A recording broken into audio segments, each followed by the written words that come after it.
그리스도인의 나라 사랑, 오늘은 106주년 3.1절 기념주일입니다. 어제 이제 우리 3.1절이 지나갔죠.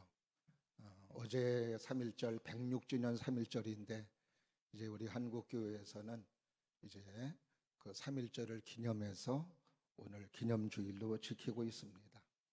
우리가 잘 알고 있듯이 우리나라가 일본의 통치를 받고 그리고 굉장히 어려울 때 독립을 간절히 사모하던 우리의 선조들이 그 일본의 그 총칼 앞에서도 대한 독립을 외치며 그리고 거대한 시위를 벌였던 3.1운동, 우리들은 잊을 수가 없습니다.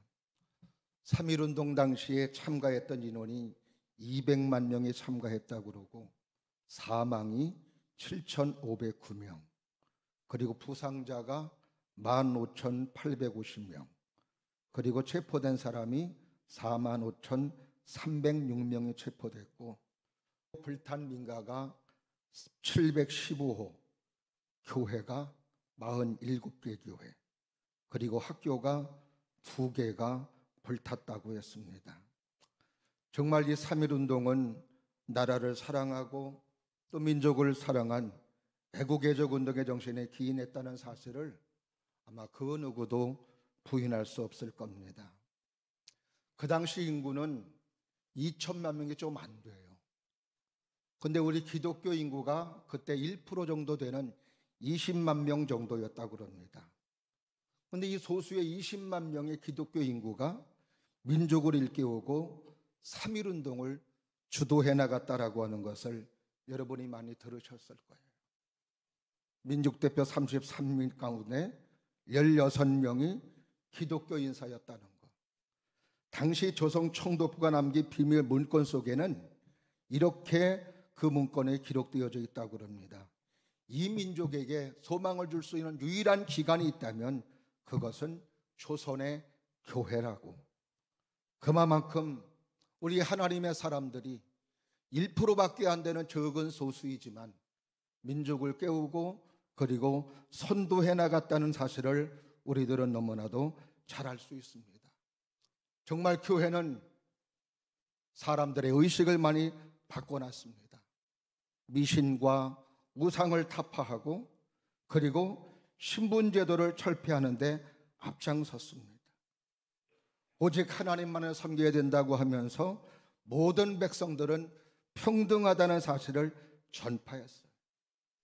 일제강점기 때에는 신사참배를 거부하고, 그뿐 아니죠. 100년 이상 된 그런 학교의 대부분들은 기독교 선교사들에 의해 세워졌다는 거 우리는 너무나도 잘 알고 있습니다. 연세대학교, 이화여대, 고려대학교, 또 배화대학교, 배재대학교, 이런 학교들은 정말 우리 하나님의 사람들에 의해서 세워진 좋은 학교들입니다. 병원도 마찬가지입니다.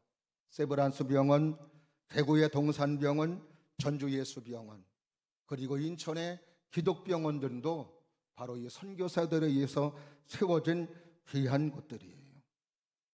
우리 기독교인 하나님의 사람들은 이렇게 나라 그리고 국민들을 생각하며 선도하는 일에 주도적인 역할을 감당해 왔던 것을 우리는 역사를 통해서도 너무나도 잘 알 수 있습니다.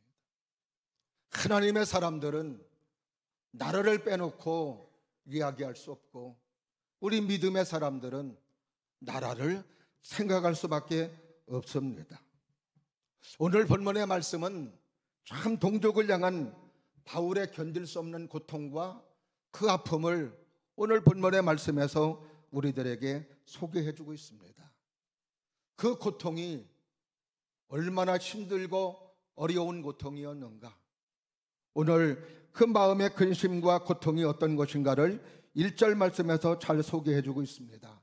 한번 다 같이 한번 합독해 보실까? 1절과 2절 말씀 시작. 내가 그리스도 안에서 참말을 하고 거짓말을 아니하노라. 나에게 큰 근심이 있는 것과 마음에 그치지 않는 고통이 있는 것을 내 양심이 성령 안에서 나와 더불어 증언하노니. 바울에게 근심이 있고 고통이 있다라고 하는 것을 성령께서 증언해 주신다는 거예요. 거짓말하지 않는다는 이야기죠.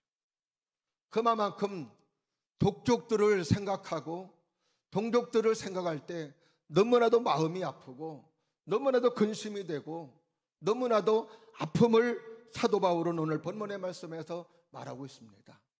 그 마음과 고통이 얼마나 힘들고 어려웠는가 3절 말씀에서는 이렇게 표현하고 있죠. 다 같이 합독해 보실까요? 나의 형제 곧 거룩의 친척을 위하여 내 자신이 저주를 받아 그리스도에게서 끊어질지라도 원하는 바로라.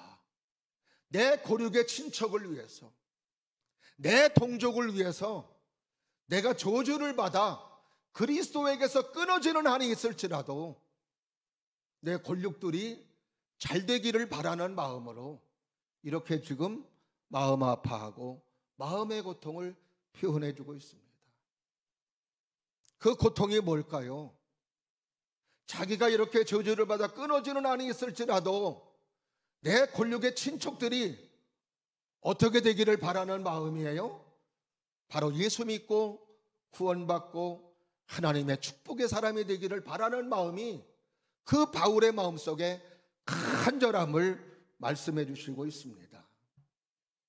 그만큼 사도 바울은 동족들을 향한 마음이 그치지를 않았어요. 동족들이 하나님의 말씀을 일찍이 알매도 불구하고 그 말씀이 육신이 된 예수님을 거절하고 예수님을 등지고 그리고 구원받지 못하는 동족들을 생각할 때 너무나도 마음이 아프고 괴로웠음을 말해주고 있습니다. 바울은 그래서 자기의 목숨을 걸고 그리고 동족들이 구원받기를 바라고 동족들이 생명 얻기를 바라고 동족들이 하나님의 축복받기를 바라고 있는 모습이 바로 오늘 본문의 말씀 속에서 바울은 말해주고 있어요. 아마 나라와 그리고 동족들을 향한 뜨거운 열정이 없다면 아마 이런 고백을 하지 못할 겁니다. 사실 사도 바울이 그렇게 구원받기를 바라는 이스라엘 동족들이지만 동족들이 바울을 향해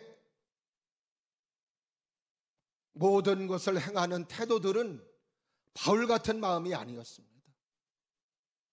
바울은 동족들을 그렇게 사랑하지만 동족들은 바울을 대할 때 그렇게 대하지를 않았어요. 아픔을 주는 사람이었고 괴로움을 주는 사람이었고 어려움을 주는 사람이었습니다. 핍박하고 고소를 주고 해를 끼친 사람들이 바로 이스라엘 동족들이었습니다. 돌로 친 사람도 유대인들이었습니다. 태장을 때린 사람들도 동족들이었습니다. 재판을 붙이고 감옥에 가둔 사람들도 바로 동족들이었습니다. 예루살렘에서는 사도 바울의 사지를 찢어 죽이겠다고 달려든 사람들이 있었는데 그 사람들이 바로 동족들이었습니다. 사사건건 미움과 박해를 가한 사람도 동족이었습니다. 그런데도 사도 바울은 그렇게 자기에게 해를 끼치고 아픔을 주고 고통을 주었던 그런 사람임에도 불구하고 사도 바울은 그들이 내가 저주를 받아 그리스도에게서 끊어지는 한이 있다할지라도 구원받기를 바라는 사랑의 마음을 가지고 대했던 것이었죠. 왜 이런 마음이 사도 바울에게 있었을까? 그것은 사도 바울의 마음속에 하나님의 심정, 그리스도의 마음이 그 마음속에 있었기 때문입니다. 그래요. 우리가 은혜 받고 신앙생활을 하면은 동족들을 생각하지 않을 수가 없고 이웃들을 생각하지 않을 수가 없고 나라를 생각하지 않을 수가 없습니다. 특별히 하나님을 섬기는 신앙생활이라고 하는 것은 자유가 있어야만 가능한 것입니다. 자유가 있어야 우리가 하나님을 섬기고 하나님을 찬양합니다.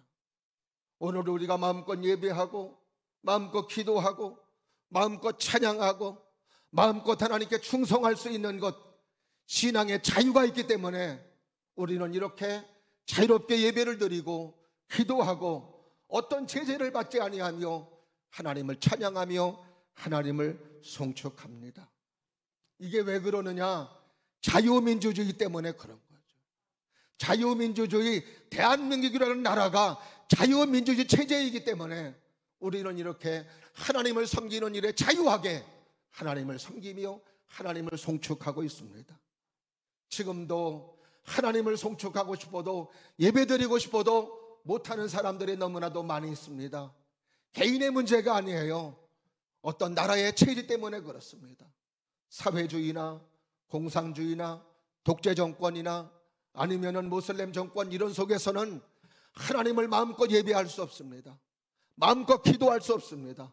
마음껏 찬양할 수 없습니다. 마음껏 예수 믿으라고 전도할 수도 없습니다.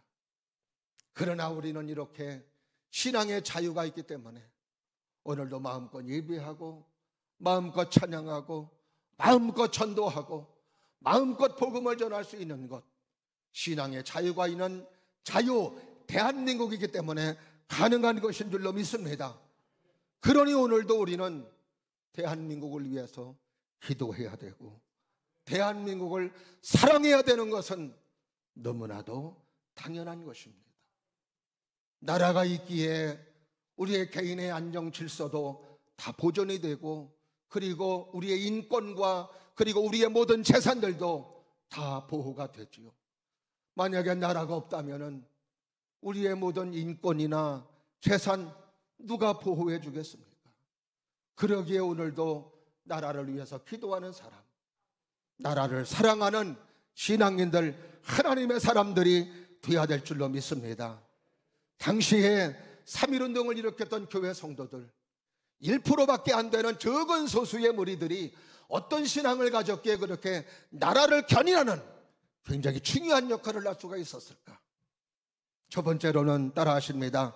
하나님을 의지하는 신앙입니다. 그렇습니다.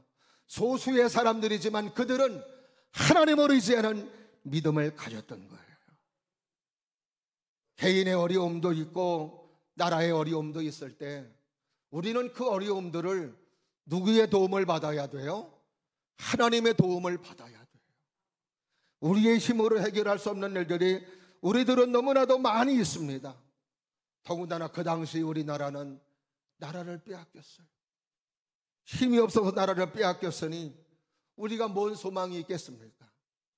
그래도 소망은 하나님의 말씀을 듣고 그리고 하나님의 말씀을 보면서 전능하신 하나님, 그 전능하신 하나님을 의지하며 믿음으로 설 때 이 나라가 축복의 나라가 되며 은혜로운 나라가 될 수 있구나, 소망을 갖게 된 것이지요.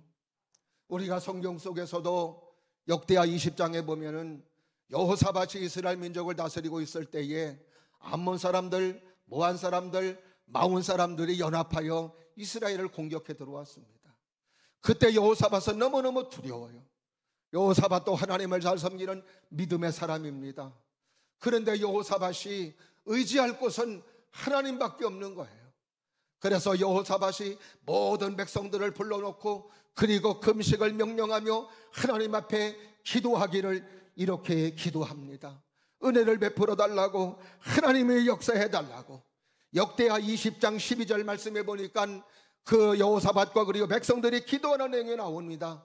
우리 하나님이여, 그들을 징벌하지 아니하시라니까.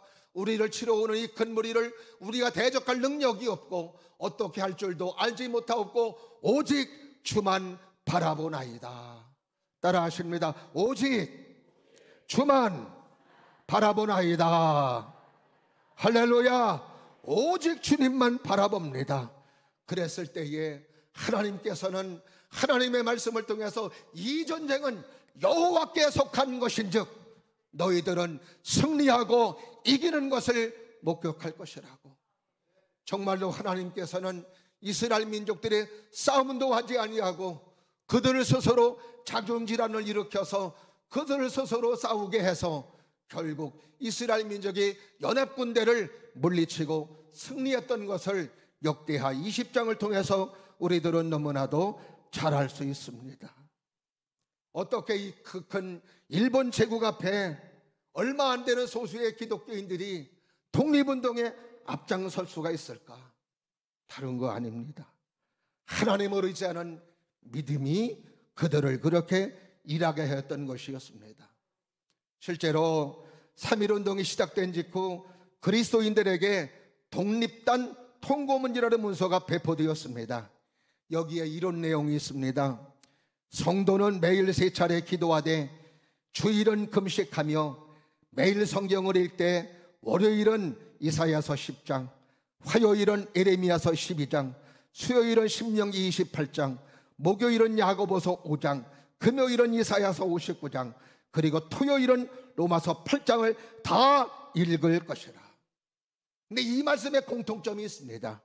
이 말씀의 공통점은 바로 하나님께서는 반드시 악한 세력들을 멸하시고, 그리고 하나님께서는 하나님의 의를 따라 믿음으로 선 자들에게 하나님이 은혜를 주시고 축복해 주시사 하나님의 역사가 있음을 말씀해 주시는 귀한 내용들이 이 말씀에 공통적으로 기록되어져 있습니다. 3.1운동을 주도했던 분 가운데 한 분이 남강 이승훈 선생님이십니다. 이승훈 선생님의 정기를 쓴 오병씨라는 사람이 있는데, 이 사람은 이승훈 선생님에 대해서 이렇게 기록하고 있습니다. 김인영 독립만세운동은 거의 남강 한 사람의 작품이라고 해도 그리 과언은 아니었다. 그리고 이렇게 부연 설명합니다. 3.1운동이 남강의 작품이었다면 그의 일생은 하나님의 작품이었으리라. 그의 인생이 하나님의 작품이라고 오병학 씨는 말하고 있습니다.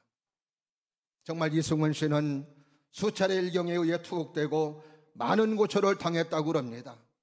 고초를 당할 때마다 그는 날마다 하나님 앞에 아침 저녁에 시간을 놓고 기도했다고 그래요. 기도 시간이 되면 단정히 무릎을 꿇고 통성 기도를 했다고 합니다. 이렇게 기도했다고 그래. 기도하면 한번 띄워보시겠어요?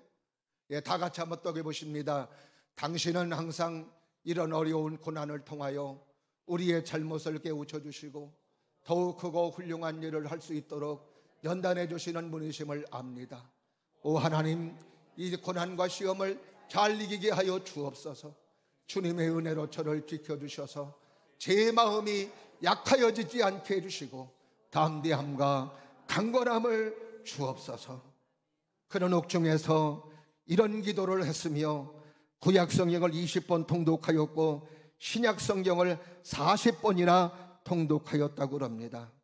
이런 믿음을 가지고 예수님의 십자가의 능력을 의지하고 당당히 나아갈 때 이 민족은 나라를 빼앗긴 아픔 속에서도 그 큰 3.1운동의 놀라운 운동을 일으킬 수가 있었던 것이었습니다.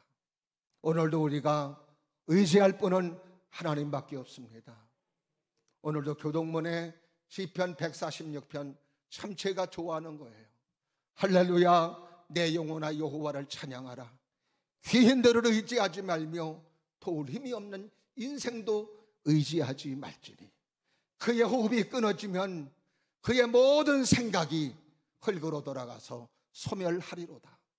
그러나 야곱의 하나님에게 자기 도움을 삼으며 소망을 두는 자는 복이 있도다. 할렐루야. 하나님을 의지하는 나라, 하나님을 의지하는 사람, 하나님을 의지하고 하나님을 바라보는 가정은 하나님이 지켜주시고 은혜로 사랑으로 함께 해주시는 줄로 믿습니다.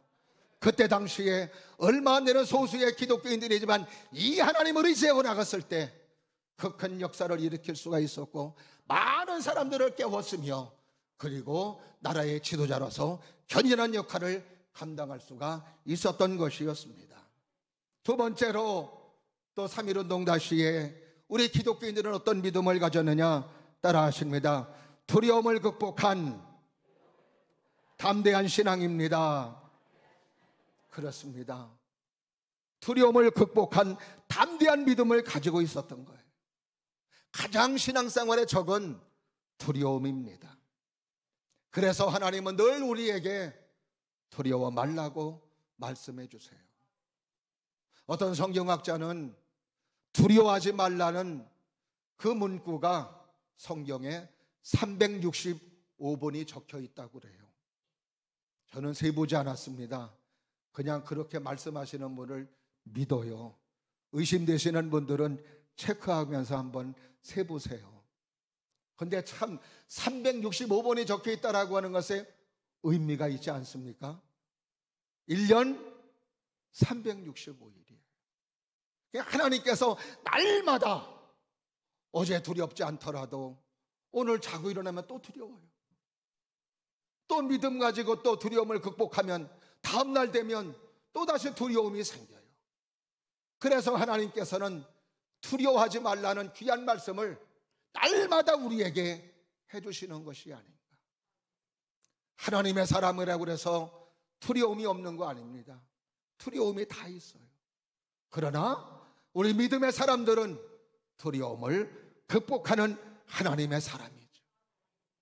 여호수아에서 보게 되면 가나안 정복 전쟁을 앞두고 있는 여호수아, 이스라엘 민족을 이끌고 이제 가나안 땅을 정복해 들어가야 되는데 마찬가지로 여호수아의 마음속에도 두려움이 있습니다. 어떻게 할까? 어떻게 이 민족을 이끌고 가나안 땅을 들어갈 수가 있을까? 두려움이 있을 때 하나님께서 하시는 말씀이 있습니다. 여호수아야, 두려워 말라. 마음을 강하게 하고 담대히 하라. 내가 모세와 함께 했던 것 같이 내가 너와도 함께 하리니. 할렐루야. 그래요. 오늘도 우리는 모세와 함께 했던 하나님이 우리와 함께 하시는 줄로 믿습니다. 다니엘에게 함께 하셨던 하나님이 우리와도 함께 하시는 줄로 믿습니다. 바울과 함께 했던 예수님이 오늘도 우리와 함께 하시는 줄로 믿습니다. 그러기에 우리들은 나 자체로 두려움을 극복하는 것이 아니라 함께 하시는 예수님 때문에 두려움을 극복하며 승리하며 나가는 하나님의 사람이 되는 줄로 믿습니다. 그렇습니다. 3.1운동 당시에서도 마찬가지로 왜 두려움이 없겠습니까? 죽음을 내놓고 해야 되는 건데, 그런데도 그들은 그 하나님을 믿는 믿음 속에 두려움이 극복되는 거예요.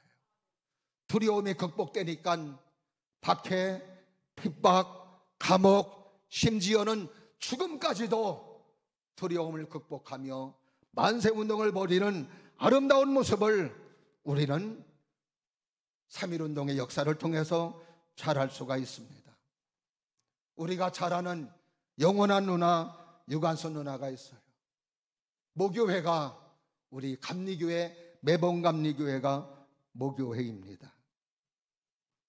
천안 아우네 장터에서 만세운동을 하다가 일제에 체포됐습니다. 그리고 모진 고문을 다 당하다가 결국 18살에 순교하고 말았습니다. 순교하기 직전 남긴 유언이 이렇습니다.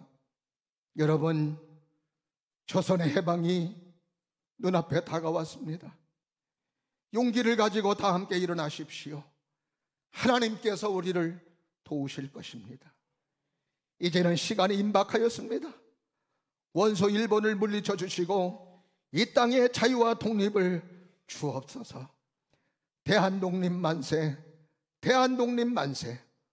내 손톱이 빠져나가고 내 귀와 코가 잘리고 내 손과 다리가 부러져도 이 고통은 이길 수 있사오나 나라를 잃어버린 고통은 견딜 수가 없습니다. 나라를 위해 바칠 목숨이 하나밖에 없다는 것이 이 소녀의 유일한 슬픔입니다. 어떻게 이렇게 어린 18살밖에 안 된 이 어린 소녀가 어떻게 이렇게 나라를 사랑하는 마음, 그리고 하나님 앞에 이런 기도를 드리며 이런 결심과 이런 아름다운 마음들이 나올 수가 있었을까? 이것은 다른 거 아니에요. 유관순 열사의 그 마음속에 하나님을 믿는 믿음이 그 속을 지배하고 장악하고 정복하였기 때문에 이런 아름다운 마음들, 나라를 생각하는 소중한 일들을 계획하며 참여할 수가 있었던 것이었고, 모든 두려움들을 넘어서서 나라를 사랑하는 아름다운 사람으로 세워지게 된 줄로 믿습니다. 오늘도 다시 한번 우리의 믿음을 점검하며 나를 두렵게 하는 요소가 어떤 것인지 예수님의 이름으로 몰아내기를 바라고, 그리고 그 두려움을 극복하여 때로는 주변에 안 좋은 이야기를 듣는다 할지라도 하나님의 의이고 그리고 하나님의 사랑이고 하나님의 뜻이라면 그 두려움을 넘어서서 하나님의 의를 따르고 하나님의 선을 쫓아갈 수 있는 하나님의 사람들, 믿음의 사람들이 될 수 있기를 바라며, 이런 것들이 쌓이고 쌓여서 결국 나라의 유익이 되고 우리 사회에 좋은 영향력을 줄 수 있는 아름다운 그리스도인, 아름다운 하나님의 사람이 되는 줄로 믿습니다. 마지막으로 3.1운동 당시에 우리 신앙인들은 어떤 믿음이었느냐 따라 하십니다. 연합하는 신앙입니다. 연합하는 신앙이었어요. 3.1운동의 가장 특징 가운데 하나는 연합입니다. 만세운동에 모든 많은 사람들이 시물 앞에서 참여했다는 겁니다. 우선 상해 망명하고 있었던 독립운동가들이 참여했습니다. 일본 유학생들도 뜻을 같이 했어요. 그래서 이 일본 유학생들은 1919년 2월 8일에 그들은 먼저 독립선언문을 낭독하고 배포했습니다. 일본 유학생들이, 한국의 유학생들이 일본에서 28 독립선언문을 낭독한 거예요. 이것이 결국 3.1운동으로 이어지게 됐던 겁니다. 국내에서도 서북 지역에서 시작해서 서울, 호남, 영남, 강원 등으로 전국적으로 퍼져나갔어요. 지역 감정이 심한 영남과 그리고 호남이지만 이때만큼은 지역 감정을 넘어섰다고 그래요. 좌익과 우익으로 나뉘어 정쟁을 했었던 사람들도 이때만큼은 하나가 되었다고 합니다. 양반우선과 천민우선들도 하나가 되었다고 그래요. 여전히 남존여비 사상이 아직도 있음에도 불구하고 남자, 여자, 노인, 어린아이 할 것 없이 다 함께 참여했다고 그럽니다. 그때 민족대표 가운데 참여했던 종교가 우리 기독교하고 천도교입니다. 불교는 2명밖에 안 되니까요. 근데 천도교하고 기독교, 천도교도 16명, 우리도 16명이었는데요. 근데 원래는 만세운동을 원래 고종황제 장례식 날 3월 3일 날 하려고 그랬답니다.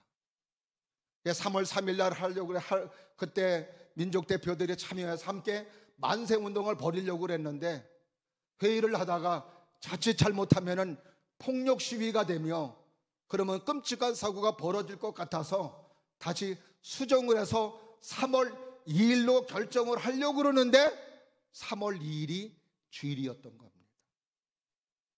그러니 주일은 우리 하나님의 사람들은 또 예배드려야 되니까 안 되는 것이라 이 말이죠. 이때에 천도교에서 제안을 했답니다. 그러면은 우리 기독교 3월 2일 날 예배드리고 우리 3월 1일에 그러면은 운동을 하면 어떻게 하느냐. 이렇게 해서 3월 1일이 3.1 만세운동이 하게 됐던 계기가 되었다고 그래요. 그러니까 서로가 이렇게 양보하고 화해하며 나라가 독립하는데, 나라가 잘 되는 일에 이렇게 하나가 되었던 것이었습니다. 우리나라의 정치도 좀 이러면 얼마나 좋을까 하는 바람을 가져봐요. 서로 정쟁을 입삼지 말고 좀 나라가 잘 되는 일에 있어서는 서로가 여야 할 것 없이 한 목소리를 낼 수 있는 그런 정치, 그런 나라가 된다면 얼마나 좋을까. 그냥 서로 못 잡아먹어서 헐뜯고 좋은 정책임에도 불구하고 서로 비판하고 비난하는 그런 모습은 이건 서로가 막아자는 일이 아닌가 생각이 듭니다. 어떻든 3.1운동에는 이렇게 연합의 아름다운 모습들이 있었던 겁니다. 우리 성경에서 하나님 우리에게 말씀해 주시는 것도 연합이에요. 하나님과 우리가 하나가 되고 예수님과 하나가 되고, 그래서 우리가 요한복음 17장에서도 예수님 십자가 달리신 기도가 뭐예요? 하나님, 사랑하는 제자들이 하나가 되게 하여 주옵소서. 하나가 되게 하여 주옵소서. 하나님과 하나가 되게 하시고 예수님과 하나가 되게 하시고 그리고 모든 제자들이 하나가 되게 하여 주시옵소서. 이것이 바로 예수님의 기도였던 것을 우리는 알 수 있습니다. 오늘도 우리 교회가 부흥되며 우리나라가 잘 되는 길은 하나가 돼야 돼요. 주님 안에서 하나가 되는 교회, 말씀 안에서 하나가 되는 교회, 신앙 안에서 하나가 되는 교회, 그럴 때 힘이 있고 하나님의 능력 가운데 하나님의 역사를 이룰 수 있는 소중한 교회, 소중한 나라, 소중한 가정, 소중한 사회가 되는 줄로 믿습니다. 인류 역사상 가장 많은 고난 속에 살아온 민족 가운데 하나가 유대인들입니다. 그들은 2차 세계대전 중에 독일 나치 히틀러에 의해서 600만 명이 학살이 됐습니다. 이것을 기념하기 위해서 예루살렘에서 유대인 학살 기념관을 지었어요. 그 기념관이 바로 야드바셈이라는 기념관입니다. 여기는 모든 학생들 그리고 이스라엘 민족들이 다 한번 보고 가는 곳입니다. 성지순례를 할 때 꼭 가이드들이 들어가는 곳이에요. 들어갈 때는 서로 웃으면서 막 이야기를 하고 들어가지만은 나올 때는요 숙연해져서 다 나옵니다. 야드바셈이라고 하는 것은 이름을 기억한다는 의미예요. 600만 명이 학살된 우리의 동족들, 우리의 선조들의 이름을 기억하자는 의미에서 그렇게 지었습니다. 그리고 입구에는 이런 말이 있습니다. 용서하라, 그러나 잊지는 말라. 후손들이 아픔과 고통의 순간들을 기억하게 하기 위해서입니다. 그 아픔들을 잊어버리면은 분명히 또한 아픔의 역사가 계속될 것이기 때문에 그 아픔의 역사를 잊어버리지 않기 위해서 그렇게 기념관을 짓고 그런 문구를 적어 놓았다고 그래요. 우리는 뭔가 사건이 터지면 너무 흥분을 잘해요. 발끈합니다. 근데 발끈하다가 또 금방 푸르르 꺼져버려요. 그냥 잊어버리는 게 또 우리나라의 사람들의 모습입니다. 그러나 우리는 이런 역사 속에서 이런 사건들, 이런 아픔의 일들은 잊어버리면 안 돼요. 우리나라가 그 고통 속에 나라를 빼앗기고 고통당했던 그 열망을 가지고 태극기를 흔들면서 대한독립을 외쳤던 목숨을 버려가면서까지 이렇게 나라를 사랑하고 나라를 지키려 했던 우리 선열들과 그리고 우리 신앙의 선열들, 이 사람들의 아름다운 정신과 그리고 믿음을 우리는 잊어버려서는 안 될 줄로 믿습니다. 오늘도 신앙인으로서 하나님의 의를 추구하는 사람, 나라를 위해 끊임없이 기도하는, 나라를 사랑하는 일이 하나님의 사람들의 일이고 우리의 일인 줄로 믿습니다. 사랑하시는 우리 복직 가족 여러분들이 각자의 삶의 자리에서 하나님의 귀한 말씀에 순종하시기를 바라고 기도하는 삶이 되시기를 바랍니다. 나라를 위해 기도하고 대한민국이 잘 되기를 바라는 끊임없는 기도와 하나님의 은혜를 간구하는 모습 속에 분명히 대한민국은 잘 되고 은혜가 넘치는 축복의 나라가 될 줄로 믿습니다. 이 소중한 나라, 자유가 있고 민주주의 체제 속에서 하나님을 마음껏 노래하고 찬양할 수 있는 이 자유로운 은혜로운 대한민국의 이 나라가 주님 오시는 그날까지 자유민주주의 체제 속에서 마음껏 하나님을 찬송하며 영광 돌리는 한국교회가 됨으로 말미암아 이 나라가 축복의 나라, 이 나라가 은혜로운 나라로 세워져 나갈 수 있는 귀한 은혜의 귀한 역사가 있기를 주님의 이름으로 축원합니다. 기도하겠습니다. 은혜가 풍성하신 하나님 아버지,